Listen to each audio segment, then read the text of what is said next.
কারোর টাকা আপনি অন্যায়ভাবে নিয়েছেন, এখন সে টাকা পরিশোধ করার মতো ক্ষমতা নাই, আপনি অভাবী মানুষ, আবার ভয়ও হচ্ছে যে এটা পরিশোধ করার আগে যদি মারা যায়, তাহলে এখন কি করবেন? দুই তিনটা রাস্তা আছে। এক নম্বর রাস্তা হলো, যার হক মেরেছেন তার কাছে বলে মাপ চেয়ে নেওয়ার চেষ্টা করবেন, যদি মাপ চাওয়ার মতো হয়। আর যদি এত বেশি টাকা হয় যে না, মাপ চাওয়া যাবে না, অথবা তার কাছে মাপ চাইতে গেলে নিজের গোমর ফাঁস হবে, এটা আপনার জন্য নানা দিক থেকে অসুবিধার কারণ হবে, সমস্যা হবে, তাহলে সেক্ষেত্রে আপনি এই টাকাটা দান করার জন্য ওসিয়ত করে যান, কাগজ লিখে থুয়ে যান যে আমার যদি মৃত্যু হয়ে যায় আমার কাছে অমুকে এই টাকা পাবে, আমার স্থায়ী অস্থায়ী সম্পদ যা আছে, কাপড় চোপড়, এগুলো বিক্রি করে হলেও তার দেনা পরিশোধ যেন করা হয়। ওয়ারিসদেরকে ওসিয়ত করে চিঠি লিখে রেখে যান, তাহলে আপনার মৃত্যুর পর আপনার ওয়ারিসরা তারা এই দায়িত্ব পালন করবে। আর এই দুইটার যদি কোনোটাই আপনি না করেন, আর অবহেলা করে আপনি যদি শুধুমাত্র করব করে ঘুরাইতে থাকেন আর আপনি না পারেন, তাহলে গুনাহগার হবে। ওসিয়ত এমন একটা আমল, আমাদের সমাজের শতকরা একজন মানুষ এই সম্পর্কে অবহিত না। ওসিয়ত জিনিসটা কি ভাই? নবী করিম সাল্লাল্লাহু আলাইহি সাল্লাম বলেছেন, তোমাদের কারোর যদি মৃত্যুর আগে তোমার পরিবারের লোকদেরকে ওসিয়ত করার মতো কিছু থাকে, তাহলে ওসিয়ত করার বিষয়টা লেখা ছাড়া সে যেন দুটি রাত অতিবাহিত না করে, তার মানে সে যেন এটা লিখে রাখে।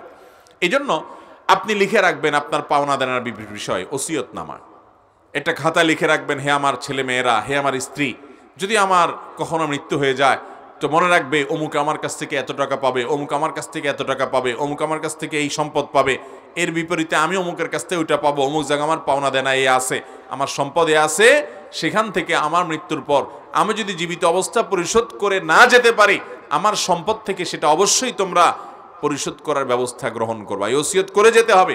ওসিয়ত করে যান নাই, এরপরে আপনার ওয়ারিসরা পরিশোধ করে নাই বা তারা জানে নাই, তাহলে আপনার গুনাহগার হবে। এই জন্য ভাইরা আমার, ওসিয়ত করে যেতে হয়। বিশেষ করে আপনার সম্পদের ব্যাপারে ওসিয়ত, যে আমার এই সম্পদ দিয়ে অমুক জায়গায় দান করবো, অমুক মাদ্রাসা দিবা, অমুক মসজিদে দিবা, এগুলো ওসিয়ত করে যেতে হয়।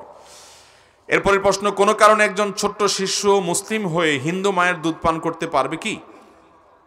ছোট বাচ্চা, মুসলমানের সন্তান যদি হিন্দু বা অন্য ধর্মাবলম্বী নারীর দুধ পান করেন, তাহলে প্রথম প্রশ্ন হলো যে এটা জায়েজ হবে কিনা। দ্বিতীয় প্রশ্ন হলো, কোন নারীর দুধ পান করলে তার সাথে যে দুধ মায়ের একটা সম্পর্ক হয়ে যায়, এই হিন্দু বা অন্য ধর্মাবলম্বীর দুধ পান করলে সেটা হবে কিনা।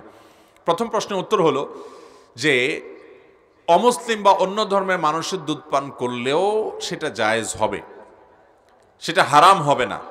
তবে অনেক উলামায়ে কেরাম একান্ত নিরুপায় না হলে এটাকে অ্যাভয়েড করতে বলেছেন, এটাকে না করার পরামর্শ দিয়েছেন। করলে যে বড় কোনো গুনাহ হবে তা না, কিন্তু না করা উত্তম এবং ভালো। কারণ যদি ওই অমুসলিম মায়ের দুধ পান করা হয়, এই সন্তান সে মায়ের প্রতি দুর্বল হতে পারে, কোনো কারণে তার ঈমানের ভিতরে ঘাটতি আসতে পারে, এইসব আশঙ্কার কারণে অনেক উলামায়ে কেরাম যে ওই মার সাথে একটা সম্পর্ক হবে, দুধ মায়ের সম্পর্ক হবে, যার কারণে দুর্বলতা তৈরি হবে, এসব কারণে ওইটাকে অ্যাভয়েড করতে পারলে উত্তম বলেছেন। কিন্তু কোনো কারণে যদি কেউ করেন, সেটা হারাম বা নাজায়েজ হবে না। আর দ্বিতীয়ত, অন্য ধর্মাবলম্বী নারীর বা মহিলার মায়ের দুধ পান যদি করে কোনো মুসলমান সন্তান, তাতে দুধের সম্পর্ক হয়ে যাবে বাচ্চার সাথে মায়ের, অর্থাৎ ওই মাকে দুধমা হিসাবে ধরা হবে। এই মহিলা যদি কখনো মুসলমান হয়, তাহলে সেক্ষেত্রে এই নারীর অন্যান্য সন্তানের সাথে এই ছেলের বিয়ে জায়েজ হবে না বা এই মেয়ের বিয়ে জায়েজ হবে না, কারণ দুধমা হয়ে যাবে এবং দুধের সম্পর্ক হয়ে যাবে। এটা সম্পর্ক হলো দুধ পান করলো, তার শরীর থেকে এর শরীরে আসলো, এর সাথে এখানে মুসলমান অমুসলমানের সম্পর্ক নাই। বিধায় পান করা জায়েজ, না করা উত্তম, আর পান করলে দুধের সম্পর্ক সাব্যস্ত হতে পারে। এরপরের প্রশ্ন, আমি একটু দোকানে চাকরি করি, দোকানের মালিক নামাজের ওয়াক্ত হলে দোকানে আজান দিয়ে আবার দোকানেই নামাজ পড়েন এবং পাশেই মসজিদ আছে। আমার প্রশ্ন হলো, সেই দোকানে নামাজ পড়লে কি নামাজ হবে?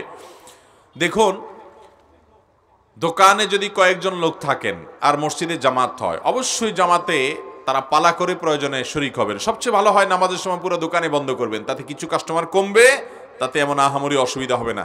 এই সৎ সাহস থাকা উচিত। যদি সেটা কোনো কারণে করা না যায়, তাহলে সেক্ষেত্রে কথার কথা দুইজন আছেন, তাহলে একজন মসজিদে যাবেন, আরেকজন দোকানে থাকবেন, যিনি দোকানে আছেন তিনি পরবর্তীতে জামাতে সামিল হবেন পরের জামাতে, কিন্তু কোনো না কোনোভাবে মসজিদে যাবেন। পুরো দোকানের কেউই মসজিদে যাবেন না, সবাই মসজিদ পাশে থাকা সত্ত্বেও দোকানে নামাজ পড়বেন, এটা উচিত না।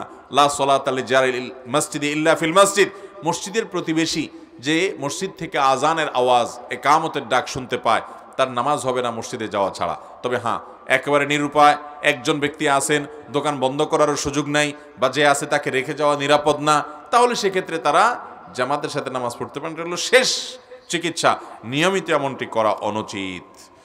বর্তমানে আমাদের এলাকা থেকে প্রচুর পরিমাণে কন্ট্রাক্ট ম্যারেজের মাধ্যমে বিদেশে যাচ্ছেন, এটা সম্পর্কে ইসলাম কি বলে? ভাইরা আমার, এটা আমাদের দেশে বিভিন্ন জেলায় হলেও বৃহত্তর সিলেট জেলায় এই গুনাহ, এই পাপ এবং অপরাধটি সবচেয়ে বেশি হয়। লন্ডন যাওয়ার জন্য, ইউরোপ যাওয়ার জন্য কন্ট্রাক্ট ম্যারেজের অ্যারেঞ্জ করা হয়, নামে মাত্র বিবাহ, কাগজে কলমে বিবাহ, সেখানে যাওয়ার পর আবার সেটা আপনার ডিভোর্স দিয়ে দেওয়া, তাও কাগজে কলমে, পুরোটাই নাটক এবং অভিনয়, বাস্তবে কিছুই নাই। এরকম বিয়ে হয় কি হয় না আপনাদের এদিকে? চাচা আছে লন্ডন, ভাতিজাকে নিয়ে যাবে, তো লন্ডনে যে চাচাতো বোন আছে তার সাথে মিশামিশি বিয়ের অ্যারেঞ্জ করে, বা ওখানকার কোনো বিদেশি মেয়ের সাথে বিয়ের অ্যারেঞ্জ করে নিয়ে যায়, এরপরে আবার ডিভোর্স দিয়ে দেয় ওখানে স্টাবলিশড হওয়ার পর। ভাইরা আমার, এটা স্পষ্ট প্রতারণা এবং মিথ্যা। নবী করিম সাল্লাল্লাহু আলাইহি সাল্লাম বলেছেন, মান গাশশা ফালাইসা মিন্না, যে ব্যক্তি ধোঁকা দেয়, প্রতারণা করে, দুই নাম্বারই করে, সে আমার উম্মত হতে পারে। ঠিক একইভাবে মিথ্যুক যে, মিথ্যাবাদী যে, তার উপরে আল্লাহ তাআলা লানত এবং অভিশাপ নাজিল হয়। কি করবেন আপনি লক্ষ লক্ষ কোটি টাকা দিয়া? আল্লাহর গজব এবং লানত যদি পতিত হয়, আপনার টাকা দিয়ে কোনো কাজে আসবে না ভাই। কত মানুষ টাকার পাহাড় গড়ে ফেলেছে, কিন্তু সুখের দিশা পায় নাই ভাই, শান্তির দিশা পায় নাই। যতদিন পর্যন্ত আমরা টাকার পাহাড় না গড়ি, ততক্ষণ পর্যন্ত আমরা এটা বুঝে আসে না আমাদের। আমরা শুধু টাকাটা চাই। আমরা কি টাকা চাই না সুখ চাই ভাই? সুখ চান না টাকা চান? সুখ চান। দূরে ফেলছেন, এই জন্য চালাকি করে উত্তর দিছেন। আমি যদি এখন অপশন দেই আপনাকে, একদিকে আছে 10 কোটি টাকা, এটা আপনি নিতে পারেন, সুখ হতে পারে নাও হতে পারে টাকা দিয়া। আরেক দিক দিয়ে আছে সুখ, কিন্তু সেখানে টাকা পয়সা নাই, ভাঙা চূড়া একটা ঘরে থাকতে হবে, কোনো মতে ডাল ভাত খেয়ে জীবন কাটাই দিবেন, রিক্সা মিক্সা চালাবেন, এর বেশি কিছু নাই। এবার কোনটা ধরবেন? এবার থেমে গেছে, কবি নীরব হয়ে গেছে। এবার এই অপশনে বিপদে ফেলাই দিছি না। 10 কোটি টাকা একদিকে, কিন্তু এই 10 কোটি টাকার সুখ হবে কিনা গ্যারান্টি নেই। আরেকদিকে টাকা পয়সা নাই, একটা কুড়ে ভাঙ্গা ঘর, রিক্সা চালায় খাইতে হবে, কোন রকম দিন আনে দিন খাবেন, ডাল ভাত খেয়ে বাঁচবেন, ভালো টাকা পয়সাও থাকবে না, কিন্তু আল্লাহর পক্ষ থেকে গ্যারান্টি দেওয়া হলো যে তুমি সুখে থাকবা, মনের দিক থেকে তুমি সুখে থাকবা, কোনো দুঃখ আসবে না। বড় বিপদ আপদ, অসুখ বিসুখ, পেরেশানি, ডাকাত, এটা সেটা, পেরেশানি আসবে না, সোজা কথা, দুঃখ আসবে না, সুখে থাকবা, কিন্তু তোমার টাকা পয়সা খুব বেশি থাকবে না। এখন কি 10 কোটি টাকা বাদ দিয়ে রিক্সার দিকে টান দিবেন, নজর দিবেন? সব এবার চিন্তায় পড়ে গেছে। ভাইরা আমার, আমাদের নবী করিম সাল্লাল্লাহু আলাইহি সাল্লাম আল্লাহর কাছে বহুবার দোয়া করেছেন। কি দোয়া? আল্লাহুম্মা ইন্নী আসআলুকাল আফিয়াহ, আল্লাহ আপনার কাছে আমি শান্তি চাই, প্রশান্তি চাই, সুখ চাই। একটি বারের জন্য আমি দেখি না নবী করিম সাল্লাল্লাহু আলাইহি সাল্লামের পুরো জীবনে কিন্তু দোয়া দোয়া দোয়া ছাড়া কিছু নাই। সকাল থেকে রাত পর্যন্ত অনবরত তিনি দোয়া করতে থাকতেন, কিন্তু তার সে দোয়ার মধ্যে আমি একটি দোয়ার মধ্যেও দেখি না যে নবীজি সাল্লাল্লাহু আলাইহি সাল্লাম আল্লাহর কাছে দোয়া করছেন, আল্লাহ আল্লাহুম্মা ইন্নী আসআলুকা কাসরাতাল মাল, আল্লাহ তোমার কাছে অনেক পয়সা কড়ি চাই, একবারও নেই। আল্লাহ তোমার কাছে অনেক জমি জমা চাই, একবারও নেই। আল্লাহ তোমার কাছে অনেক আলিশান ঘরবাড়ি চাই, একবারও নেই। কিন্তু বহুবার আছে আল্লাহুম্মা ইন্নী আসআলুকাল আফিয়াহ, আল্লাহ আপনার কাছে আমি শান্তি চাই, সুখ চাই। তাহলে সুখ এক জিনিস, আর সহায় সম্পদ হলেই যে সুখ হয় এমন কথা সহায় সম্পদ হয়েও সুখ হতে পারে, আবার এটা ছাড়াও সুখ হতে, এই জন্য সম্পদ নয়, চাইতে হবে সুখ। চাইতে হবে কি? নবী করিম সাল্লাল্লাহু আলাইহি সাল্লাম বলেছেন, লাইসাল গিনা বিকাসরাতিল আরদ, অনেক সম্পত্তি হয়ে যাওয়া এটার নাম সচ্ছলতা নয়, এটার নাম ধনাঢ্যতা নয়, এটার নাম বড়লোকই নয়। ওয়ালাকিন্নাল গিনা গিনান নাফস, আসল ধনাঢ্যতা, আসল সচ্ছলতা, আসল সুখ হলো অন্তরের সুখ। অর্থাৎ যে ব্যক্তির অল্প আছে কিন্তু তার কোনো অভাব নাই, সে হ্যাপি, সে যা আছে তাতে আল্লাহর কাছে কৃতজ্ঞতা আদায় করে, আলহামদুলিল্লাহ বলে, আমার আর দরকার নাই, আরেকজনে কুটি আছে থাকুক, আর কুটি আমার লাগবে না, আমার যা আছে আমি অনেক খুশি, আমার এই কুড়ে ঘর নিয়ে আমি হ্যাপি, তার কোনো চাহিদা নাই, অভাব নাই, এই লোকটা হলো আসল ধনী। একজনের 4 তলা বাড়ি আছে, বহুত কষ্টে কষ্টে একটা একটা তালা করে সে, এরপরে রড বাইর করে রাখছে, আরো একটা তলা করবে দান্দায় প্ল্যানে, তাহলে তার অভাব আছে না নাই? অভাব আছে, কারণ এই রড লাগায় উপর দিকে উঠাইতে হবে, পয়সা লাগবে, অভাব আছে। আরেকজনের আল্লাহ তাআলা একটা কোন রকম থাকার ব্যবস্থা দিছেন, তার আর চাহিদা নাই, বলে যে আলহামদুলিল্লাহ ছেলে মেয়ে আছে, স্ত্রী নিয়ে নিজে আছি, সুখে শান্তি আছি, যা আছে তা দিয়ে খাচ্ছি, কোনো অভাব পেরেশানি নাই, আমার আর দরকারও নাই, চাহিদাই নাই। এই যে তার মনের ভিতরে কোনো অভাব নাই, এটাই হলো ধনী লোকের আলামত। মনের ভিতরে অভাব দূর করে দিতে হবে। শয়তান আমাদের সবসময় উস্কায়, দুনিয়ার জন্য আমাদেরকে সবসময় যেন মোহ তৈরি হয় সেই চেষ্টা করে। মুহতারাম হাজরিন, আপনি বিদেশে যান, পয়সা উপার্জন করেন, নিষেধ না, কিন্তু আপনার রবকে অসন্তুষ্ট করে হারামে লিপ্ত হয়ে, গুনাহে লিপ্ত হয়ে বিদেশে যাওয়ার কোনো মানে হতে পারে? অতএব কন্ট্রাক্ট ম্যানেজের মাধ্যমে, এই সমস্ত নাটক করার মাধ্যমে, মিথ্যা এবং প্রতারণার আশ্রয় নিয়ে বিদেশে যাওয়ার কোনো প্রয়োজন হতে পারে না। আল্লাহ তাআলা আমাদেরকে এই ধরনের পরিস্থিতিতে হারামকে না বলার মতো ঈমানি শক্তি নসিব করুন। মসজিদের নাবালক ছেলে আজান দিলে তা কতটুকু সঠিক হবে? মসজিদে যদি কোনো অপ্রাপ্তবয়স্ক ছেলে আজান দেয়, আজান হয়ে যাবে, বিশেষ করে সে যদি নামাজের ওয়াক্ত চিনে, একেবারে ছোট বাচ্চা না, কিশোর বয়সের, সে পবিত্রতা অপবিত্রতা বুঝে, নামাজের ওয়াক্ত চিনে এবং ওয়াক্তের মধ্যে তামিজ এবং পার্থক্য করতে পারে, এতটুকু যোগ্যতা থাকলে সে আজান দিলে আজান হয়ে যাবে, ওই আজান দিয়ে নামাজও পড়া যাবে। কিন্তু যথাসম্ভব প্রাপ্তবয়স্ক মানুষকে দিয়ে আজান দেওয়াটাই উত্তম, কারণ গুরুত্বপূর্ণ একটা ইবাদত অনেকে অবহেলা করে বাচ্চাদেরকে দিয়ে দেওয়া, এই অবহেলার কারণে বাচ্চাদেরকে দিয়ে দেয়ালে সেটা অনুচিত এবং আজানের প্রতি অসৌজন্যতামূলক, অভদ্রতামূলক আচরণ, যা অনুচিত একজন ইমানদারের জন্য, একটা মসজিদ কর্তৃপক্ষের জন্য। হ্যাঁ, যদি এমন হয় কোনো বাচ্চার কণ্ঠ ভালো, সে আগ্রহী হয়ে দিতে চাচ্ছে, তাকে আপনি দিতে দিলেন, তাহলে সে বাচ্চা যদি ওই যে ওয়াক্ত বুঝেন এবং ভালো মন্দ বুঝে, পবিত্র অপবিত্রতা বুঝে, কিশোর বয়সের হয়, তাহলে তার দ্বারা আজান দিলে আজান হয়ে যাবে। জানাজার নামাজের ডান দিকে সালাম ফিরিয়ে ডান হাত ছেড়ে দেওয়া এবং বাম দিকে সালাম ফিরিয়ে বাম হাত ছেড়ে দেওয়া কি শরীয়ত সম্মত? জানাজার নামাজে আমরা অনেককেই দেখি যে ইমাম যখন তৃতীয় তাকবীর, চতুর্থ তাকবীরের পরে ডান দিকে আসসালামু আলাইকুম রহমতুল্লাহ বলছে, তখন ডান হাত ছাড়ছে, আবার বাম দিকে যখন আসসালামু আলাইকুম রহমতুল্লাহ বলছে তখন বাম হাত ছাড়ছে। আসলে কোনটা? এই একটা একটা ছাড়তে হবে না দুইটা একসাথে? তো এই ব্যাপারে সাধারণত বেশিরভাগ উলামা একরামের মত হলো দুই দিকে সালাম ফিরানোর পর আপনার দোনো হাত ছেড়ে দিবেন, কারণ দোনো দিকে সালাম ফিরানো শেষ হলে আপনার নামাজ শেষ, তারপর আপনি হাত বাঁধা ছাড়বেন। যদিও অনেক ইমামগণ একদিকে সালাম ফিরানোর পর এক হাত, অপর দিকে সালাম ফিরানোর পর আরেক হাত ছাড়ার কথাটাও বলেছেন। অতএব এটার উপরে যদি কেউ আমল করে তো তাকে ত্রুটি করেছে, গুনাহ করেছে এরকম বলার কোনো সুযোগ নাই। তবে সাধারণত নামাজ শেষ হলে, সালাম শেষ হলে সে নামাজ থেকে বের হয়। অতএব দুই দিকে সালাম ফেরানো শেষ, তার জানাজা শেষ, এরপর সে হাত খুলে দিবে, সেটাই হলো অধিকতর বিশুদ্ধ মনে হয়, আল্লাহু আলাম। নামাজে ইকামতের জবাব এবং জুমার খুতবার আগের আজানের জবাব কি দিতে হবে? আজানের জবাব দিতে হবে, এটা তো আমরা জানি সবাই। নবী করিম সাল্লাল্লাহু আলাইহি সাল্লাম বলেছেন, কুলু মিসলা মা ইয়াকুলুল মুআজ্জিন, মুয়াজ্জিন যা যা বলে তোমরা তা তা বলো। মুয়াজ্জিনের আজান শুনে শুনে তার সাথে সাথে জবাব দিতে আলাইহিস বলে না ভাই।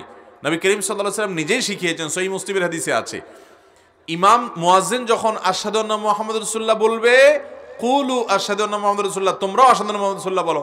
এখানে সাল্লাল্লাহু আলাইহি সাল্লাম না, সাল্লাল্লাহু আলাইহি সাল্লাম হলো আজানের জবাব দেয়া শেষ, এরপর আপনি সাল্লাল্লাহু আলাইহি সাল্লাম পা দুরূদ পড়বেন, এবং আজানের যে জবাব আছে আল্লাহ রাব্বুল দাওয়াত সেটা পাঠ করবেন। মুয়াজ্জিনের আজান শুনে শুনে আপনি জবাব দেন, তো মুয়াজ্জিন আজান দিয়ে যে সওয়াব পাইলেন আপনি জবাব দেওয়ার মাধ্যমে ওই রকম সওয়াব পাবেন। মর্যাদা হুবহু মুয়াজ্জিনের সমান না হোক, সওয়াবটা তার মতো, প্রতিদানটা তার মতো পাবেন। এবং মুয়াজ্জিন কি প্রতিদান পায়, সওয়াব পায়? মুয়াজ্জিন যদি আল্লাহকে খুশি করবার জন্য আজান দেয়, তাহলে তার আজান শুনে যত মানুষ নামাজ পড়তে আসে সবার সমপরিমাণ সওয়াব আল্লাহ তাআলা মুয়াজ্জিনকে দান করেন। এই জন্য ভাইরা, আজানের জবাব দেবো তো ইনশাআল্লাহ। এটা একটা এমন আমল যে আমলটা আমাদের সমাজে অনেকে আমরা করি না, একটু খেয়াল করলেই করতে পারি, একটু মনোযোগ থাকলে আমরা করতে পারি। যে আমাদের আশেপাশে মসজিদ থেকে মুয়াজ্জিনের আজানের আওয়াজ আসছে, সাথে সাথে ওই 2 মিনিট 1.5 মিনিট 1 মিনিটের জন্য অন্যান্য কাজকাম বন্ধ রেখে আজানের জবাব আমরা দিয়ে দিব। এখন প্রশ্ন হলো, প্রশ্নকর্তা যেটা প্রশ্ন করেছেন, একামতের জবাব দেয়া লাগবে কিনা। তো একামতের জবাবের বিষয়ে বেশ কয়েকটা হাদিস বর্ণিত আছে এবং অনেক ইমামগণ একামতের জবাব দেওয়ার নির্দেশনা দিয়েছেন এবং তাদের মতে এটি মুস্তাহাব, এটি করা যায়, করা উত্তম। আজানের জবাবের মতো মুয়াজ্জিনের একামতের জবাব দিবেন। একামতের জবাব আজানের জবাবের মতোই, শুধুমাত্র কদ কামাতিস সালাহ এটা বলার পর কোন বর্ণনায় আসছে আকামাহাল্লাহু আদামাহা, এটা বলা। আকামাহাল্লাহু আদামা মানে হলো আল্লাহ তাআলা এই নামাজকে চিরকাল রাখুক, স্থায়ী রাখুক, এটা বলা। অনেক উলামা একরামের মতে এটি মুস্তাহাব, যদিও অনেক উলামা একরামের বিপরীতটাও বলেছেন, অর্থাৎ একামতের জবাবকে অনেকে অস্বীকার করেন, কিন্তু বহু উলামা একরাম এটাকে মুস্তাহাব বলেছেন এবং বিভিন্ন বর্ণনা এর সপক্ষে আছে। এর পাশাপাশি জুমার খুতবার আগের যে আজান, জুমার খুতবার আগের আজান একটা আর জুমার প্রথম আজান আরেকটা। প্রথম আজানের জবাব তো দিবেনই, দ্বিতীয় আজান যেটা ইমাম সাহেব বের হয়েছেন এটা সম্পর্কে ওলামাদের মধ্যে দুটি মত আছে। অনেকে বলেছেন দিবেন, অনেকে বলেছেন দিবেন না। অনেকে বলছেন ইমাম বের হয়ে গেছে, এখন কোনো জবাব নেই।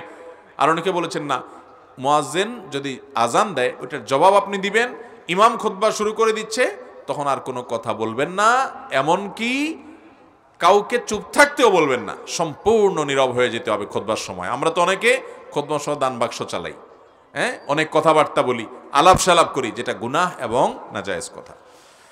তারাবি নামাজের সাথে ইমামের পেছনে এশা 4 রাকাতের নিয়তে নামাজ পড়লে কি সঠিক হবে?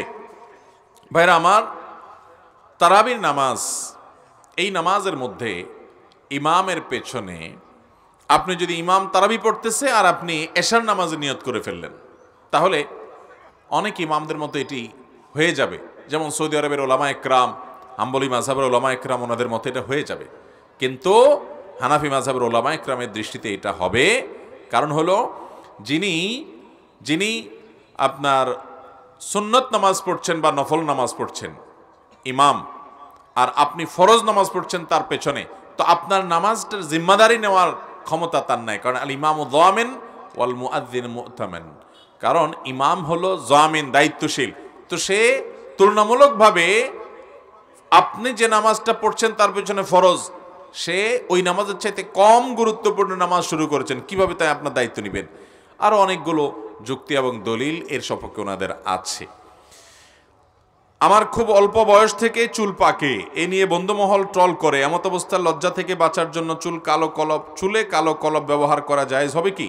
কলব ব্যবহার করলে নাকি নামাজ হয় না, এ বিষয়ে জানলে উপকৃত হব। দেখুন, চুলে কোনো কারণে সাদা ভাব যদি ধরে যায়, পাকা শুরু হয়, নবী করিম সাল্লাল্লাহু আলাইহি সাল্লাম বলেছেন গায়রু হাদার শাইব, তোমাদের এই চুল বা দাড়ি এগুলো সাদা হয়ে গেলে সাদা কালারটাকে পরিবর্তন করবা। পুরোপুরি সাদা না রাখা উত্তম, কিন্তু সাদা রাখলে যে গুনাহ হবে এমন কোনো কথা নাই। ভালো হলে এটাকে কালার পরিবর্তন করা। ওয়াজান্নাবুস সাওয়াদ, কিন্তু কালো কালার থেকে বেঁচে থাকতে হবে। এখন কেউ যদি হাসাহাসি করে করুক, আপনি মেহেদির কালারে কালার করবেন, কিন্তু আপনি কালো কালার করবেন না। কালো কালার করা স্পষ্টত নিষিদ্ধ। এতে বয়স্করা যেরকম বয়স লুকানোর চেষ্টা করে, আপনার হয়তো বয়স বেশি হয় না, আপনি বাচ্চা মানুষ, তারপরেও চুল পেকে গেছে, ইয়াং মানুষ, তো এরপরেও হাদিসে যেহেতু নিষেধাজ্ঞা আছে, কারণ ডাইরেক্ট উল্লেখ নাই, সেজন্য আপনি কালো কালার পরিহার করবেন। তাতে লোকে যা বলে বলুক, সবর করবেন, জান্নাত তো আল্লাহ তাআলা এমনি দিবেন না। একজন মহিলার প্রশ্ন, বিবাহের সময় অনেক স্বামী বা তাদের পক্ষ থেকে বলে থাকেন যে আমাদের কিছু দেওয়া লাগবে না, শুধু মেয়েটাই দিলে হবে, কিন্তু পরবর্তীতে অনেক স্বামী নিয়ে বিনিয়ে অনেক কথা বলেন। এমনও বলা হয় যে তোমার বাপ ভাই তো কিছুই দেননি, এগুলো আমার টাকার সম্পদ। এতে এগুলো নিয়ে অনেক ঝগড়াও হয়। ইসলামের সম্বন্ধে কি বলে? ভাইরা আমার, এই কথা আমরা বিভিন্ন জায়গায় এই বিষয়ে কথা বলছি, সতর্ক করছি মানুষকে। বিবাহের সময় স্ত্রীর কাছ থেকে বা স্ত্রীর বাপের ভাইয়ের কাছ থেকে কোনো কিছু অনেকে চায় না। অনেকে তো এমন ছোট লোক যে ডাইরেক্ট চায়া বসে, অনেকে আছে একটু সূক্ষ্ম কিসিমের আপনার ডাকাত, যে ডাকাতি করে কিন্তু খুব সূক্ষ্মভাবে করে। প্রথমে খুব ভালো সাজে, না না কিছু দেয়া লাগবে না, এরপরে আস্তেই করে বলে ছেলেটা তো আমাদের বিদেশ যাবে, একটু হাওলাত দেন বেশাব। ডাইরেক্ট টাকা চাইতে কেমন দেখা যায়, এজন্য কি চায়? হাওলাত চায়। হাওলাত নেয়ার জন্য তোমার জায়গার তল পড়ছে, আর জায়গা পাইলে না খুঁজা, ছেলের শ্বশুরের কাছে কেন হাওলাত? বোঝা গেল মতলব ভালো না, এটা মেরে দেওয়ার ধান্দা, এটা হলো মেরে দেওয়ার ধান্দা। ভাইরা আমার, এটা জায়েজ নাই। যেই স্বামী বিয়ের পর তার স্ত্রীকে খোঁটা দেয়, যেগুলো সব আমার সম্পদ, তোমার বাবাতে কিছু আনো নাই, এই স্বামী নাজায়েজ এবং গুনাহের কাজ করছে। একটা মেয়ে তার পুরো জীবনকে আপনার জন্য সঁপে দিয়েছে, সে তার বাবার বাড়ি থেকে বড় হয়ে আপনার সংসারে সে সব কিছু করতেছে। আর কি চান আপনি? আপনার সংসারে যত উন্নতি, এই সবগুলোর পিছনে আপনার যেরকম অবদান আছে তারও অবদান আছে। বিধায় মেয়েদেরকে ছোট করা, তাচ্ছিল্য করা গুনাহের কথা। আর মেয়ের বাবার বাড়ি থেকে যৌতুক নেওয়া এটা হারাম। এই যৌতুক খাওয়া এটা কবিরা গুনাহ। চোর চুরি করে যেরকম গুনাহগার হয়, ডাকাত ডাকাতি করে গুনাহগার হয়, চিটারি করে গুনাহগার হয়, আপনি ছেলের শ্বশুরবাড়ির কাছ থেকে, আপনি নিজের শ্বশুরবাড়ি থেকে ছলে বলে কৌশলে বিভিন্ন ধান্দা করে যৌতুক নিলেন, সেটা টাকা পয়সা নেন, ফার্নিচার নেন, জিনিসপত্র নেন, মোটরসাইকেল নেন, ফ্রিজ নেন, টেলিভিশন নেন, ভিসা নেন, ভিসার টাকা নেন, নগদ টাকা নেন, হাওলাত নেন, এগুলো সব হারাম। এই হারামটা করতে আমাদের অনেকের বুকে কাঁপে না বুক। আমরা অনেকে নামাজ কালাম পড়ি, মুখে দাঁড়িয়েও আছে, সব ভালো কাজ করি, কিন্তু ছেলের শ্বশুরবাড়ির জিনিস নিতে ছাড়ি। আমি গতকালকেও সিলেটে মাহফিলে বলছিলাম যে দুনিয়াতে কোনো চাঁদাবাজ, কোনো ডাকাত এত খারাপ না, যৌতুকখোর বুড়া বুড়ি আর যৌতুকখোর ছেলেরা যত খারাপ। এই দিক থেকে যে কোনো চাঁদাবাজকে শুনছেন আজ পর্যন্ত যে আম কাঁঠাল চাঁদাবাজি করে, সেমাই চিনি চাঁদাবাজি করে, কোরবানির সময় গরুর গোশত, ছাগল, গরুর কল্লা, এগুলো চাঁদাবাজরা চায়। বহুত মাস্তান, বহুত চাঁদাবাজ তো দেখছেন, সন্ত্রাসীদের দেখছেন। শীতের সময় আসলে শীতের পিঠা দেওয়া লাগবে, রমজান মাস আসলে ইফতারি দেওয়া লাগবে, তারপরে আপনার কোরবানির সময় আসলে গোশত দেওয়া লাগবে, গরু ছাগল দেওয়া লাগবে। এরকম সারা বছর জুড়ে একটার পর একটা বায়না ধরে ধরে দেওয়া লাগে। এমন কোনো চাঁদাবাজ আছে? চাঁদাবাজে অন টাইমে চাঁদাবাজি করে নিয়ে চলে যায়, শেষ, আর আপনারা ডিস্টার্ব করে না। কিন্তু ছেলের বাপ হলে, ছেলের মা হলে, ছেলে পক্ষ হলে শ্বশুরবাড়ির কাছ থেকে এরকম সময় সময় চাঁদাবাজি করে। এত খয়রাতি যদি হয় তো রাস্তায় থালা নিয়ে বসেন, সেটা অনেক উত্তম মেয়ের বাপের বাড়ির কাছ থেকে জুলুম করার চাইতে। অনেক মুরব্বীরা আছে এটা বোঝার চেষ্টা করে না, এটা যে গুনাহ, এটা যে হারাম, চুরি ডাকাতির মতো গুনাহ, এটা জানে না। অতএব আমরা যুবকরা বিশেষ করে সোচ্চার হতে হবে যে আমাদের সমাজকে এই অভিশাপ থেকে, এই পাপ থেকে, এই অন্যায় থেকে বাঁচাতে হবে ইনশাআল্লাহ। বেশিরভাগ মেয়েরা বিয়ের পর তাদের শাশুড়ি, চাচি শাশুড়ি, ফুফু শাশুড়ি, খালা শাশুড়ি, ননদ, যাও, এরকম আশেপাশে মহিলারা খোঁচাখুচি করে, বলে যে এখন তোমার বাপের বাড়িতে কি দিছে গো। সাথে সাথে বলা উচিত, আপনারা কি খয়রাতি? আমার বাপেরতে কি দিবে? আপনাদের যদি এত অভাব হয় তো আমার বাপের বাড়িতে ভিক্ষা করবেন, কারণ রাস্তায় না থাল নিয়ে বসবেন। আল্লাহ তাআলা আমাদেরকে অন্যায়ের বিরুদ্ধে দাঁড়ানোর তৌফিক দান করুন। যুবকরা যারা বিয়ে করেন নাই, যৌতুক মেয়ত বিমুক্ত বিয়ে করবেন ইনশাআল্লাহ। এবং যৌতুকটা নিবেন না, আবার বউরে খোঁচাবেনও না, বউরে খোঁচানো যাবে না। যৌতুক নেন নাই কিন্তু কথায় কথা বউরে তুলনা দিলেন, হ্যাঁ তোমার বাবা হয়তো কিছু নেই নাই আমি, তাহলে আল্লাহ বইল কি, আমল তো নষ্ট হয়ে গেল। ওইটাও করা যাবে না, ছোট লোকই এগুলা। এরপরের প্রশ্ন, কিস্তিতে পণ্য ক্রয় বিক্রয় করা কি জায়েজ? কারণ কিস্তিতে বিক্রয় করলে বিক্রেতা ক্রেতার কাছ থেকে নির্ধারিত মূল্য থেকে কিছু একটা বেশি মুনাফা রাখতে হয়। ভাইরা আমার, কিস্তিতে যদি পণ্য কেনাবেচা করেন এটা জায়েজ আছে। অনেক সাহাবা একরাম কিস্তিতে কেনাবেচা করেছেন, এটা না জায়েজ বা হারাম কোনো বিষয় নয়। তবে কিস্তিতে কেনার কারণে যে একটু বেশি দাম ধরা হয়, ধরেন একটা জিনিসের দাম 1000 টাকা, কিন্তু আপনি 10 কিস্তিতে দিবেন, সেজন্য প্রত্যেক কিস্তি 150 টাকা করে 1500 টাকা দাম ধরলেন, এটা জায়েজ আছে। সাহাবা একরাম অনেকে কিস্তিতে কেনাবেচা করেছেন, সেখানে নবী করিম সাল্লাল্লাহু আলাইহি সাল্লাম মূল দামের চাইতে আর বেশি বা কম বিক্রি করতে পারবেন এমন কোনো শর্ত দেয় না। এটা সুদ হবে না, কিস্তিতে কেনাবেচা জায়েজ আছে, এবং তার কারণে দামের মধ্যে হেরফের হলেও সেটা না জায়েজ বা গুনাহ হবে না। কয়েকজন সৌদি প্রবাসী ভাইদের প্রশ্ন, উমরা পালনের পর চুল কত নিয়মে কাটতে হয়? আমরা যতটুকু জানি সমস্ত মাথার চুল কাটতে হয়, কিন্তু সৌদি আরবের প্রায় লোক উমরা করার পর মাথার 3-4 জায়গা থেকে একটু একটু করে সামান্য চুলের অংশ কাটে। তারা বলে চুল কাটা হয়ে যাবে। এ বিষয়ে চুল কাটার বিধান কি? ভাইরা আমার, এটা ঠিক যে উমরা করার পর সাফা মারোয়া পাহাড়ের সাই করার পর মারোয়া পাহাড়ের উপরে কেচি নিয়ে কিছু পোলাপান দাঁড়ায় থাকে, সেখানে মাথার এখান থেকে একটু সামান্য সামান্য কেটে দেয়। এখন এটা দিয়ে অনেকে মনে করে যে উমরা হয়ে গেছে। না, এটাতে হবে না। কারণ আল্লাহ তাআলা কোরআনে কারিমে পুরো মাথা মুন্ডন করতে বলেছেন অথবা পুরা মাথার চুল ছোট করতে বলেছেন। অমুকাসসিরিনা লা তাখাফুন, যারা পুরা মাথার চুল ছোট করছে তাদেরকে বলছে তাদের ভয় নাই, হয়ে যাবে। কিন্তু আল্লাহ তাআলা মাথা মুন্ডন করার নির্দেশ করেছেন। নবী করিম সাল্লাল্লাহু আলাইহি ওয়াসাল্লাম দোয়া করেছেন, আল্লাহুম্মার হামিল মুহাল্লিকিন, আল্লাহ হজ এবং উমরার পর যারা পুরো মাথার চুল চেঁচে ফেলে তাদের প্রতি আপনি রহম করেন। এভাবে দোয়া করেছেন তিনি 3 বার দোয়া করেছেন। এরপরে একবার দোয়া করেছেন যে চুল ছোট করে সেজন্য। অনেকেই মনে করে যে প্রথম উমরা চুল চাঁচা লাগে, এরপরে আর না করলেও চলে। না ভাই, প্রথম আর শেষ নেই। যতবার উমরা করবেন, যতবার হজ করবেন, প্রত্যেকবারই পারলে চাঁচবেন, চাঁচাটা উত্তম। যদি চাঁচতে না পারেন, পুরো মাথার চুলগুলাই একটু হলেও ছোট করবেন। কয়েকটা চুল ছোট করলেন আর পুরো মাথার চুল ছোট করলেন না, এটাতে হবে না। আপনি গনে গনে 3টা বা 4টা ভাত খাইলেন দুপুরবেলায়, পড়ে গেছে, হয়তো টেবিলে পড়েছিল, অন্য কেউ খেয়ে গেছে, আপনি ওটা খেয়ে ফেলেছেন। আপনার একজন জিজ্ঞাসা করছে আজকে দুপুরে ভাত খাইছেন? আপনি বলছেন হ খাইছি। আসলে আপনি আজকের যে দুপুরের লাঞ্চ সেটা আপনি করেন নাই এখনো। আপনারে খাইছি বলার কি সঠিক হবে? ওই 2-3টা ভাত খাওয়া বলে? ঠিক একইভাবে 2-4টা চুল এখান থেকে একটু কাটলে হবে না, পুরো মাথার চুল ছোট করতে হবে। আমাদের মসজিদের ইমাম সাহেব ইকামতের পূর্বে কাতার সোজা করুন বলে দাঁড়িয়ে যান, ইকামতের পরে আর কিছুই বলেন না। এ বিষয়ে জানলে উপকৃত হব। দেখেন, একামতের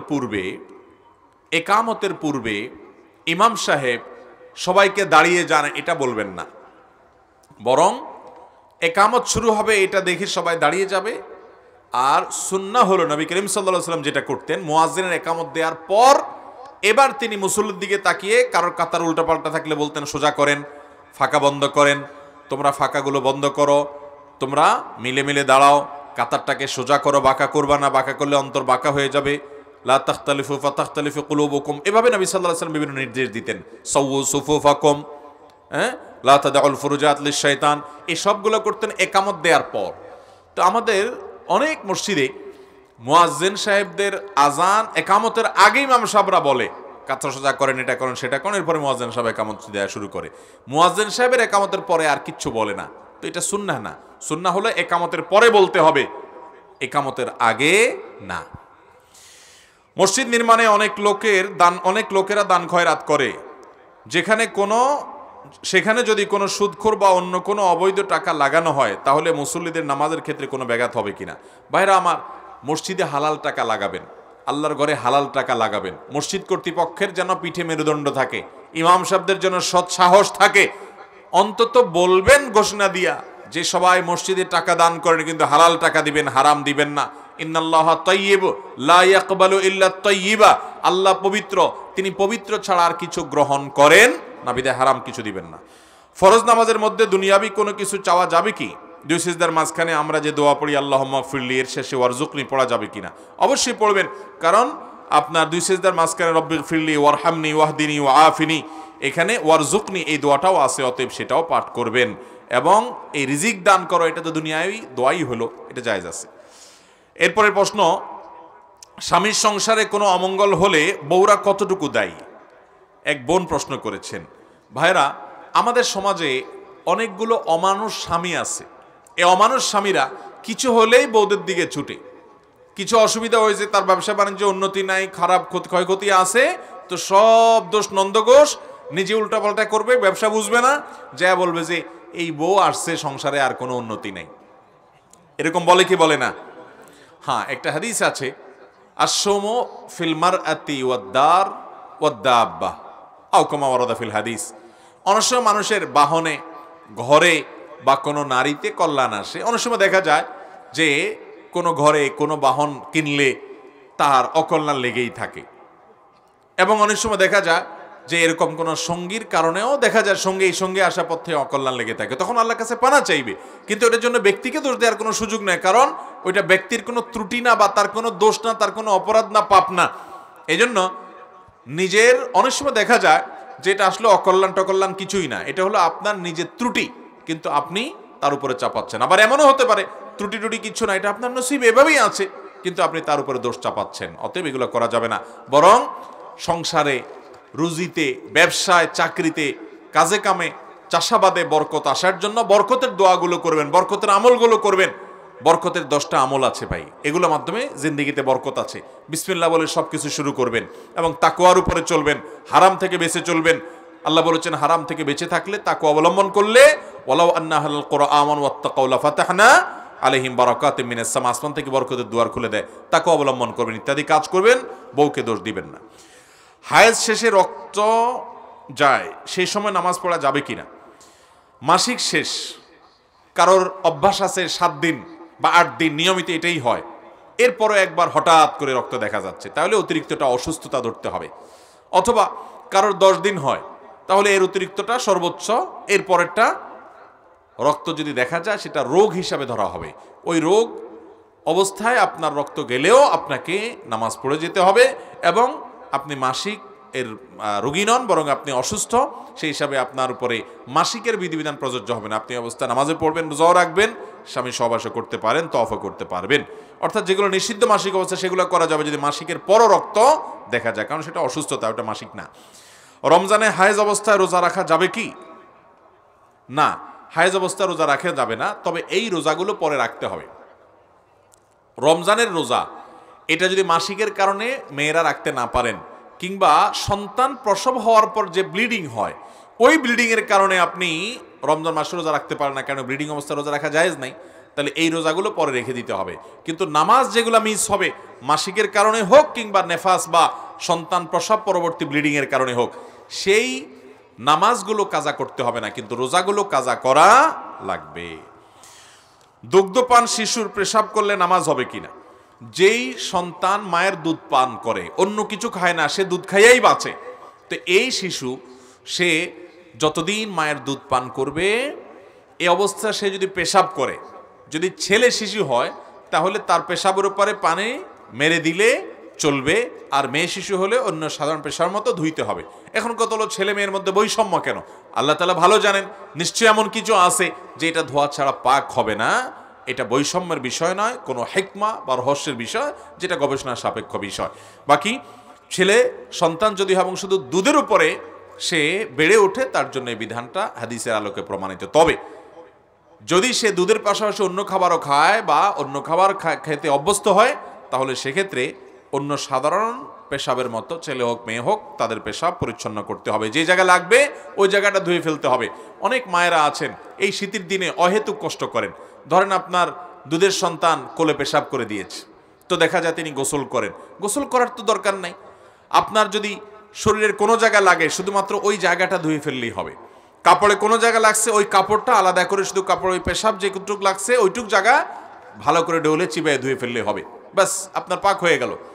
পুরো শরীর ধুইতে হবে এমনটা আবশ্যক নয়, যে জায়গা লাগবে শুধু সেটুকু ধুইতে হবে। কোরআন তেলাওয়াত করার সময় সেজদায় পাওয়া গেলে সেই সেজদা দিতে ভুলে গেলে কি করা উচিত? কোরআন তেলাওয়াত করার সময় যদি ইমাম সাহেবকে সেজদায় পান, তাহলে সেক্ষেত্রে আপনি সেজদায় চলে যাবেন, এবং সেজদা দিলে আপনি রাকাত পাইলেন না, কিন্তু সেজদা দেওয়ার সওয়াব আপনি পাবেন। এটা হলো নামাজের সেজদা। কোরআন তেলাওয়াত সময় জিজ্ঞেস করেছে, কোরআন তেলাওয়াত করার সময় সেজদার আয়াত পাইছেন, কিন্তু সেই সেজদা দিতে ভুলে গেছেন, তাহলে পরবর্তীতে সেজদা দিয়ে দিবেন। যখন মনে পড়বে দ্রুততার সাথে সেজদাটা দিয়ে দিবেন। এরপরে প্রশ্ন হলো, আমার মসজিদের ইমাম গত জুমার খুতবা আলোচনা করেছেন, যদি কেউ মনে করে রাসূল সাল্লাল্লাহু আলাইহি ওয়াসাল্লাম মাটির তৈরি, তাহলে তার ঈমান থাকবে না, আসলে কি তাই?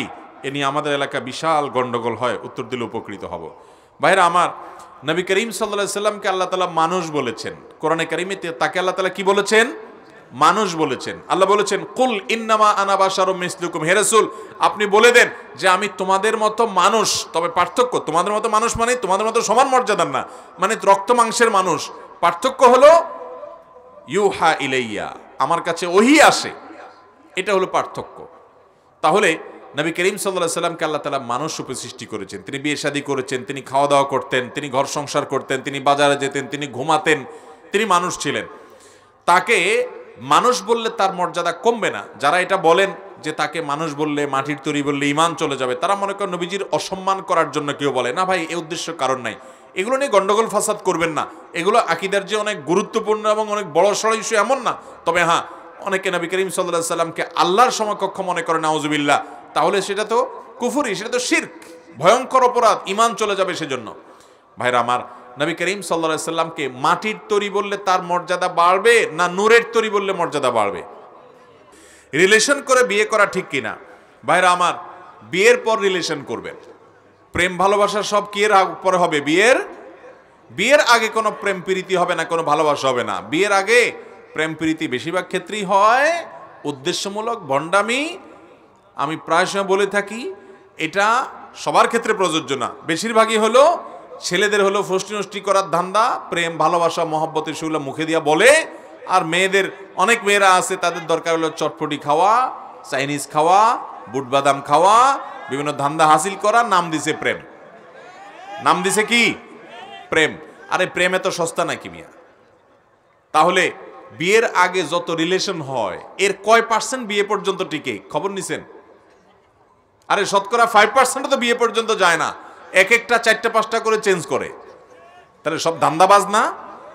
এই ধান্দাবাজের নাম দিছেন প্রেম, তাহলে ভণ্ডামি কার নাম? এটার নাম প্রতারণা এবং ভণ্ডামি। যুবকরা যৌবনের ভ্রম এবং পাগলামো এগুলা। বিয়ে করবেন, নিজের বৈধ স্ত্রীকে সকল ভালোবাসা উজাড় করে দিবেন, এটাই হলো ভালোবাসার সঠিক খাত। এই জন্য বিয়ের আগে কোনো রিলেশন নয়, সকল রিলেশন, সম্পর্ক, ভালোবাসা, বন্ধুত্ব, প্রেম প্রীত সব হবে কখন? বিয়ের পর। অবৈধ ভালোবাসা গুনাহের কারণ। অনেকে বলে, হুজুর বিয়ের উদ্দেশ্যে প্রেম করলে সেটা নাকি জায়েজ আছে। তার মানে বেশিরভাগ প্রেমই হয় 2 নম্বর উদ্দেশ্যে, টাইম পাস। বিয়ের উদ্দেশ্যে করলে সে জিজ্ঞেস করতেছে, তাহলে তো আমার উদ্দেশ্য খারাপ না, জায়েজ আছে কিনা? ভাইরা আমার, কোরবানির উদ্দেশ্যে গরু চুরি করা যদি জায়েজ হয়, তাহলে বিয়ের উদ্দেশ্যেও প্রেম করা জায়েজ হবে। কি বলেন? একজনের নিয়ত ভালো, সে কি করবে? কোরবানি করবে, এই জন্য আরেকজনের গরু চুরি করছে। নিয়ত ভালো থাকলেই কি এই কাম করা যাবে? ঠিক একইভাবে আপনার নিয়ত ভালো, আপনি বিয়ে করবেন, আপনি প্রতারণা করবেন না, কিন্তু করতেছেন এখন 2 নম্বরই, তাহলে বিবাহ বর্বিত সম্পর্ক, এটা জেনা। আর জেনাকে আল্লাহ তাআলা হারাম করেছেন। এই হারাম করবেন কোনো মেয়ের সাথে, আপনারও মেয়ে হবে একদিন। এই হারাম করবেন কোনো মহিলার সাথে, এ কারোর বউ হবে, আপনারও বউ হবে একদিন। এ হারাম করবেন, সে কারোর মা হবে, আপনিও কারোর না কারোর সন্তান। মনে রাখবেন, জেনা এটা পরিশোধ করা হয় ঋণের মতো। সাবধান, নিজের চরিত্রকে হেফাজত করেন, সংগ্রাম করেন। প্রতি মাসে আমার 10 দিনের বেশি মাসিক হয়। 10 দিন পর থেকে আমি কোন সময় থেকে নামাজ আদায় করব? আর কোন মাসে আমার মাসিক 12-13 দিন হয়ে থাকে। এখন কি আমি 10 দিনের পর থেকে কোরআন তেলাওয়াত করা এবং স্বামীর সাথে মেলামেশা করা ইত্যাদি বৈধ হবে কিনা? জি, 10 দিনের পর থেকে 12, 13, 14, 15 যে কয়দিনই আপনার রক্ত দেখা যাক না কেন, সেটা মাসিক হিসেবে ধরা হবে না। এই অবস্থায় আপনি নামাজও পড়বেন এবং স্বামীর সাথে সম্পর্ক করতে পারবেন।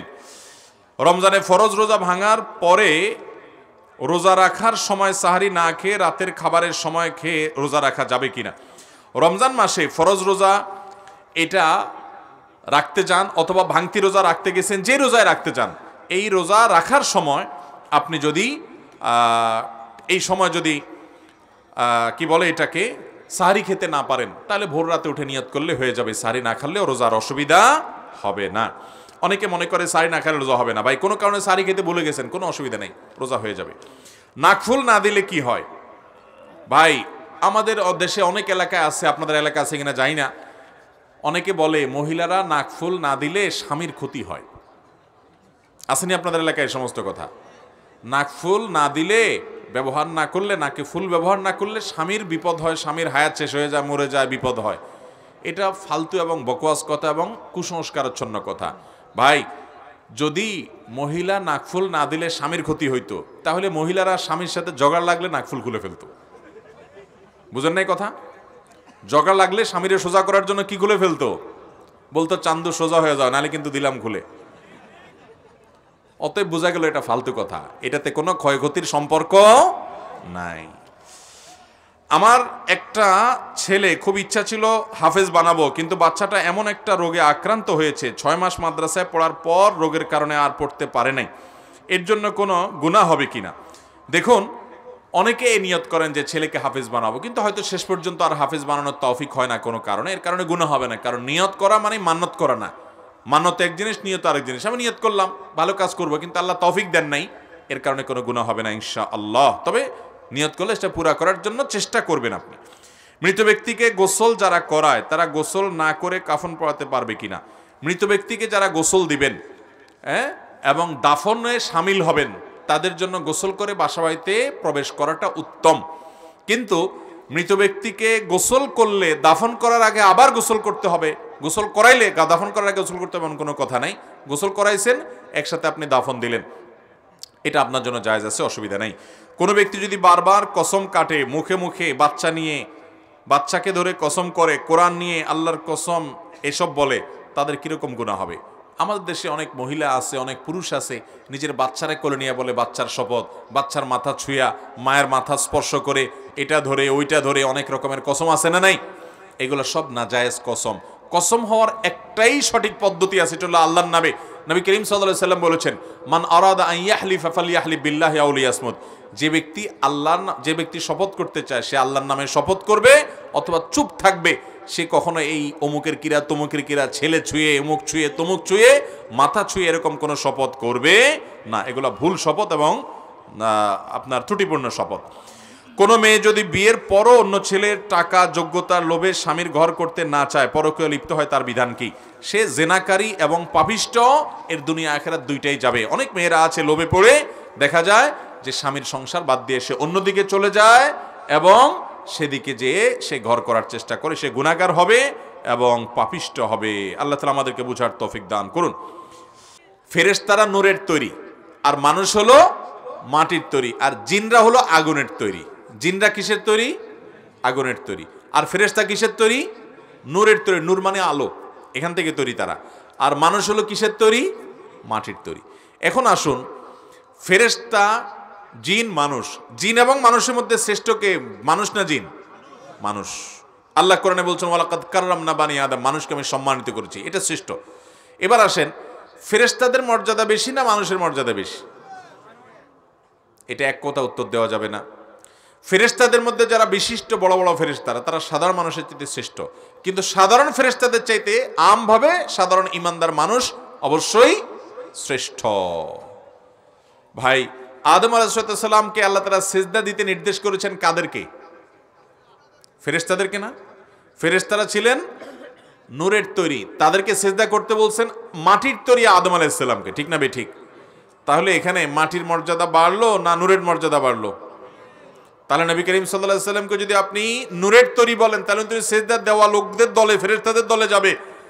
আর যদি তাকে মাটির তৈরি বলেন, তাহলে তো আদম আলাইহিস সালামের দলে থাকবে। তারপরে ভাই, তিনি কিসের তৈরি এটা নিয়ে এত ডিপ আলোচনা, খোলামেলা আলোচনা তো কোরআন হাদিসে আসে না। এটা নিয়ে গন্ডগোল করার দরকার নাই ভাই। তিনি মানুষ ছিলেন, বাস এই কথা বললেই যথেষ্ট।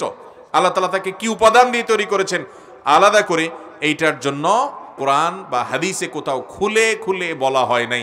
আমরা অহেতুক এই সমস্ত বিষয় নিয়ে গন্ডগোল ফাসাদ করি। মূল কথা হলো নবী করিম সাল্লাল্লাহু আলাইহি সাল্লামের অনুকরণ করতে হবে আমাদেরকে। আল্লাহ আমাদেরকে তৌফিক দান করুন। এরপরে প্রশ্ন, অবৈধ পথে প্রবাসে গমন করে যে টাকা উপার্জন করা হয় তা কি হালাল হবে? আপনি অবৈধভাবে প্রবাসে গেছেন, আপনি গুনাহর কাজ করেছেন। অনেকে আছেন ইউরোপে পাড়ি দেয় ইতালি যাওয়ার জন্য, অনেক দেশে যাওয়ার জন্য, বহু ট্রলারে করে অনেক দেশ পাড়ি দিয়ে অনেক রিস্ক নিয়ে যায়। তাদের বিপদ আপদ হয়, মারা যায়, ট্রলার ডুবে যায়, দালালের খপ্পরে পড়ে এবং তাদেরকে খুন করে, চাঁদাবাজি করে, অনেক বিপদ হয়, প্রায় সময় আমরা শুনি। তো এরকম বিপদের মুখে নিজেকে ফেলা জায়েজ নাই। এবং এই ধরনের লোভে পড়ে আপনি নিজে রিস্কি করে গেলেন একটা দেশের, মানে আইন অমান্য করে, চুরি করে, মিথ্যা বলে, প্রতারণা করে, নানান দুই নাম্বারি করে, এটা জায়েজ নাই। বিদেশে এভাবে যাওয়াটা গুনাহ। কিন্তু যদি আপনি চলে যান এবং সেখানে যে আপনি হালাল উপার্জন করেন, কোনো মদ সার্ভ করেন না, এটা ভালো কাজ করেন, তাহলে আপনার উপার্জনটা হালাল হবে। কিন্তু ওই কাজটা যেটা করছেন সেটার জন্য গুনাহ হবে, আল্লাহর কাছে মাপ চাইতে হবে। ঠিক একইভাবে অনেকে বৈধ ছিলেন, অবৈধ হয়ে গেছেন, হয়তো তার কফিল, মধ্যপ্রাচ্য বিশেষ করে কফিল হয়তো জালেম, অত্যাচারী, এই জন্য তিনি অবৈধ হয়ে গেছেন। তার উপার্জন হালাল হবে, কিন্তু তার জন্য এরকম করাটা জায়েজ হবে না। এরপরে প্রশ্ন হলো, জামাতে নামাজের সময় যদি ইমাম সাহেব সূরা নাস পড়ে তবে পরের রাকাতে কোন সূরা পড়বে?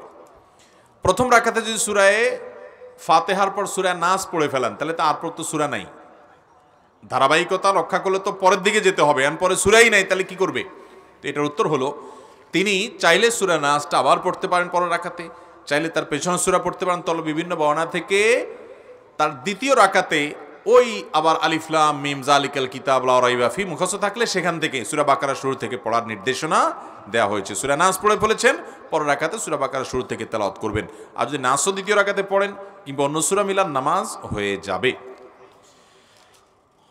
অনেক জায়গায় দেখা যায় মৃত ব্যক্তিকে স্মরণ করে সবাই দাঁড়িয়ে 1 মিনিট নীরবতা পালন করে, এটা করা কি জায়েজ? এটা একটা অনর্থক এবং বেহুদা কাজ। ইসলাম সম্মান জানানোর সঠিক পদ্ধতি রেখেছে। একজন মানুষ মারা গেছে, আপনি নীরব থাকলে, চুপ থাকলে আপনারও লাভ নাই, তারও লাভ নাই। সম্মান দেখানোর চাইতে তার জন্য দোয়া করাটা বেশি ইম্পর্টেন্ট। সম্মান দেখানোও হবে, দোয়াও হবে। আপনি তার কাছে জন্য আল্লাহর কাছে দোয়া করেন, মাগফিরাত কামনা করেন, সেটাই হবে সবচাইতে বেশি উত্তম এবং দরকারি কাজ এবং জরুরি কাজ। অতএব ওইটা করতে হবে। এরপরের প্রশ্ন হলো, আমি বিদেশে লেখাপড়া করতে চাই, কিন্তু বাংলাদেশ থেকে বিদেশে পড়ালেখা করতে যাওয়ার জন্য ব্যাংকের সুদের ভিত্তিতে অনেক টাকা দেখাতে হয় এবং টাকা ব্যাংকের সাহায্য ছাড়া আমার পক্ষে এত টাকা দেখানো সম্ভব নয়। তাই সুদের ভিত্তিতে এই ডিপোজিট দেখানো জায়েজ হবে কিনা? ভাইরা আমার, সুদের ভিত্তিতে যদি দেখায় তো এটা জায়েজ হবে না। অন্য কোনো পদ্ধতিতে যদি আপনি কারোর কাছ থেকে লোন নিয়ে সেটা দেখান, সেটা জায়েজ হতে পারে। ব্যাংক আপনাকে লোন দিল, এরপরে আপনার থেকে সেটার কারণে সুদ নিল, ইন্টারেস্ট নিল, এরকম যদি হয় জায়েজ হবে না। মূল পদ্ধতি কি আছে আল্লাহ ভালো জানে, আমি জানি না। এরপরে প্রশ্ন হলো, মেয়ে বন্ধুদের সাথে কথা বলা জায়েজ আছে কিনা? মেয়ে বন্ধু জিনিসটা আবার কি? এটাই তো 2 নম্বর জিনিস। মুসলমানের মেয়ে বন্ধু হলো তার বিবাহিত স্ত্রী, মুসলমানের মেয়ে বন্ধু হলো তার বিবাহিত স্ত্রী, আর মুসলমান নারীর ছেলে বন্ধু হলো তার বিবাহিত স্বামী। এছাড়া যা আছে সব 2 নম্বর। এটা ছাড়া যে বন্ধু আছে সেটার নাম কি? বিশেষ করে মেয়ে বন্ধু, ছেলে বন্ধু, এই নামে যে রিলেশন হয় আজকাল, বয়ফ্রেন্ড গার্লফ্রেন্ড, এটা হারাম সম্পর্ক, নাজায়েজ সম্পর্ক। এই সম্পর্কই তো জায়েজ নেই, আলাপ সালাপ কোত্থেকে করবেন? আজকাল ফেসবুকে 2 নম্বর ফ্রেন্ড অর্থাৎ ভার্চুয়াল ফ্রেন্ড আছে, বন্ধু আছে অনেক। এদের সাথে প্রয়োজনে কোনো কথা বলতে চাইলে বলতে পারেন ফেতনামুক্তভাবে। ইনবক্সে গিয়ে ইটিস পিটিস আলাপ সালাপ করলেন, কি খাইছো, কি করছো, তোমার বাড়ি কই, আমার বাড়ি কই, তুমি কি পড়ো, আমি কি পড়ি, এগুলো আলাপ করলে আস্তে আস্তে নিচের দিকে নামতে থাকবেন, কোথায় যাবেন নিজেও টের পাবেন না। এই জন্য আল্লাহ বলছেন, ওয়ালা তাকরাবুজ জিনা, জিনার কাছেও যেও না। অতএব এগুলো থেকে বেঁচে থাকতে হবে। আল্লাহ তাআলা আমাদের সবাইকে আমলের তৌফিক দান করুন। যা শুনলাম, জানলাম, বুঝলাম, আল্লাহ তাআলা আমাদের সবাইকে আমলের তৌফিক দান করুন। জাযাকুমুল্লাহু খায়রান।